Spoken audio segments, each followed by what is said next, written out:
YouTube channel भक्ति सरता पर आप सभी का हार्दिक स्वागत है। तो आज हम आपकी सेवा में भानुगढ़ किले का रहस्य लेकर उपस्थित हुए हैं। क्या है भानुगढ़ किले का रहस्य? आखिर ये भानुगढ़ किला इतना प्रसिद्ध क्यों है? इसकी कहानी हम आपको बताएंगे और इसके बनने के निर्माण के बारे में, सभी युद्धों के बारे में आपको बताने जा रहे हैं।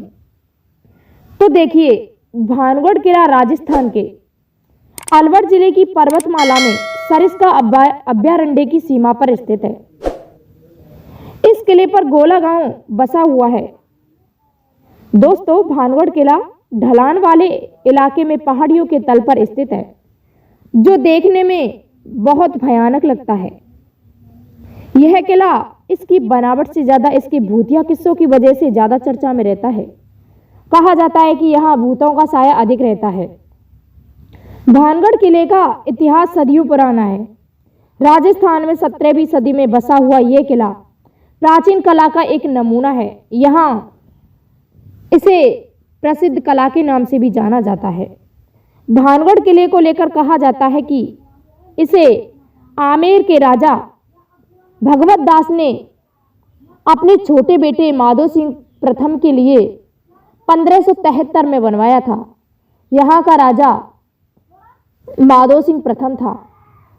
इनके पिता भगवत दास जी ने इसे इन्हीं के लिए बनवाया था। आमेर के राजा थे जो कि इस किले की तबाह होने की कई कहानियां हैं, जिस पर हम अलग अलग मान्यताएं हैं। आपको अलग अलग मान्यताएं बताने जा रहे हैं। इनमें दो कहानियां अत्यंत प्रसिद्ध हैं, बहुत प्रसिद्ध कहानियां। पहला, राजकुमारी रत्नावती की खूबसूरती के कारण यह किला तबाह हो गया था, और दूसरा, ऋषि बालूनाथ की बात ना मानने से यह किला तबाह हो गया था। तो देखिए, पहला हम रत्नावती का कारण बताने जा रहे हैं कि राजकुमारी रत्नावती के कारण यह किला क्यों तहस नहस हो गया। तो देखिए, राजकुमारी रत्नावती बहुत सुंदर राजकुमारी थी। इतनी सुंदर कि हर कोई उस पर मुग्ध रहता था और उसे देखने के लिए हर कोई आता था। और दोस्तों, जैसे ही राजकुमारी रत्नावती 18 वर्ष की उम्र पर पहुंची तो उनके लिए अनेक राज्यों से रिश्ते आने लगे। इतनी सुंदर थी राजकुमारी रत्नावती। क्या होता है कि एक दिन राजकुमारी रत्नावती चली जाती है एक मेले में, जहां पर वह चूड़ियां, कंगन वगैरह कुछ खरीद रही थी। तो उन्हें इत्र बहुत पसंद था। वो इत्र ज़्यादा पसंद करती थी, इसलिए वो इत्र की दुकान पर गई और उन्होंने इत्र खरीद लिया। लेकिन क्या होता है कि वहां पर सिंधिया तेवड़ तांत्रिक आ जाता है। ये जादूगर में प्रसिद्ध था, बहुत बड़ा जादूगर था ये सिंधिया तेवड़ा। तो इसने क्या किया कि राजकुमारी के इत्र की उस बोतल पर इसने अपना काला जादू कर दिया। और उसकी खास बात ये थी कि जो भी इस इत्र को लगाएगा तो उसके काले जादू से वह उसके बसीभूत हो जाएगा, उसी के इशारों पर नाचने लगेगा। तो राजकुमारी ने उसे काला जादू करते हुए देख लिया। तो उसने क्या किया कि उस बोतल को उसने फोड़ दिया एक पत्थर पर, जिससे वो बोतल ढुलक करके उस ऋषि के ऊपर पड़ जाती है, जिससे वह ऋषि मरने लगता है, तड़पने लगता है वह ऋषि, और उसकी मृत्यु हो गई थी। उस समय उसने एक श्राप दिया कि राजकुमारी, तुम जैसे ही महल पहुंचोगी तो तुम वहां उस किले में सभी मारे जाएंगे। भानुगढ़ किले को ये मेरा श्राप है। तो उसने ऐसा श्राप दे दिया कि उस सिंधिया तेवड़ तांत्रिक के मरने के कुछ समय बाद ही, कुछ दिनों बाद ही भानुगढ़ किले पर अजबगढ़ किले ने आक्रमण कर दिया। अजबगढ़ और भानुगढ़ किले के मध्य युद्ध होता है, और जिसमें भगवंत दास जी की हार होती है।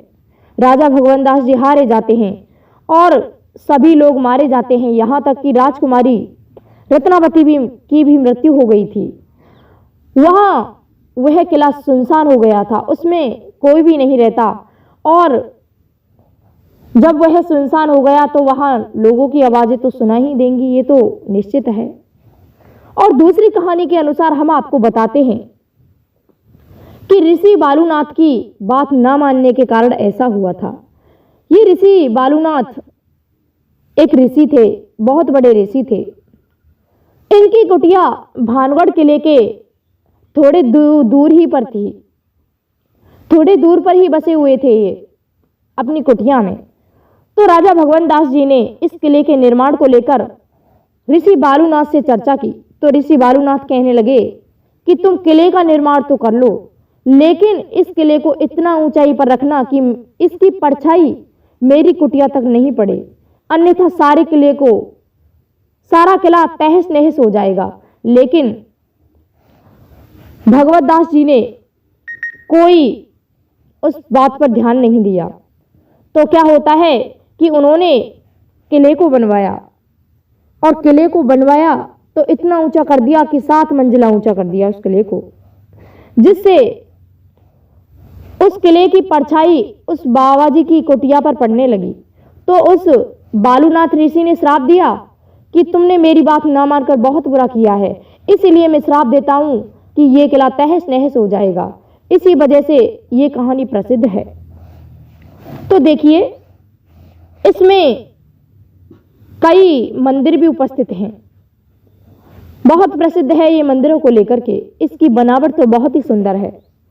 इसमें सोमेश्वर नाथ का मंदिर स्थित है, गोपीनाथ मंदिर और मंगला देवी और केशव नाथ मंदिर स्थित हैं दोस्तों। लेकिन हम आपको बता दें कि इस किले के अंदर कोई प्रवेश नहीं कर सकता है। यदि आज कोई किले में प्रवेश करता है तो उसकी मृत्यु निश्चित है। 6 से लेकर यह किला 6 बजे तक खुलता है, लेकिन 6 बजे के बाद में यह किला बंद हो जाता है, और पुरातत्व विभाग के अनुसार इस किले के अंदर कोई भी प्रवेश नहीं करता। 6 बजे से लेकर यदि कोई प्रवेश करता है शाम को, तो या तो वह पागल हो जाता है या उसकी मृत्यु हो जाती है, क्योंकि वहां पर चीखों की आवाज़ें सुनाई देती हैं। और आज भी उस किले में यदि कोई जाता है तो वह मृत्यु के घाट उतर जाता है। इसीलिए आप भी जाना चाहते हैं तो दिन में जाएं, बाकी रात में आप जाएं नहीं वहां, क्योंकि आत्माएं भटकती हैं।